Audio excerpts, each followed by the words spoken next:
Comment നോക്കാത്തൊരു ആളാണ് ഞാൻ. ഒന്ന് മാഷിനെ സൈക്കോ സൈക്കോ സൈക്കോ എന്ന് പറഞ്ഞിട്ടുള്ളത്, രണ്ട് നിങ്ങൾ സെപ്പറേറ്റ് ആണ്. ഓക്കെ, ഞാൻ അടിമയായിട്ട് തന്നെ വെച്ചിരിക്കുകയാണെന്ന് തന്നെ കരുത്, എന്നാലും അവർ ഹാപ്പി ആണെങ്കിൽ വാട്ട് ഈസ് യുവർ പ്രോബ്ലം? ജന്മണ്ടെങ്കിൽ ഇങ്ങനത്തെ ഒരാളെ ഞാൻ കല്യാണം കഴിക്കില്ല എന്ന് വിചാരിച്ചായിരുന്നു. ഞാൻ തിരിച്ചു, എനിക്കും പറ്റത്തില്ല. അയ്യോ, ഞങ്ങൾക്ക് രണ്ടുപേർക്കും ജന്മണ്ടെങ്കിൽ കല്യാണം കഴിച്ച് ജീവിക്കാൻ പറ്റില്ല. നീയും വിജയ് മാധവൻ ചേരൂല. എന്താ, വിജയ് മാധവൻ എൻ്റെ പോലൊരു മെയിൽ ഈഗോയിസ്റ്റിക് ആയിട്ടുള്ള ഒരു മനുഷ്യനാണ്.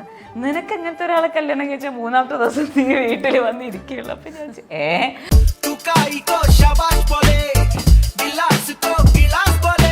ആദ്യം പരിചയപ്പെട്ടൊക്കെ 2012 നമ്മള് കണ്ടത് ആണ്. നമ്മൾ 2012 മീറ്റ് ചെയ്തേ.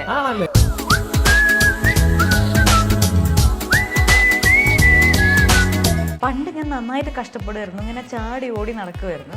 ഇപ്പൊ കല്യാണം കഴിഞ്ഞപ്പോ ഞാൻ നോക്കുമ്പോ എന്റെ ഭർത്താവ് ഫുൾ ടൈം റിലാക്സേഷനാണ്. ഞാൻ ചാടി ഓടി ചെയ്യുമ്പോൾ എന്തിനാ ദേവിക റെസ്റ്റ് എടുക്കുന്നത്?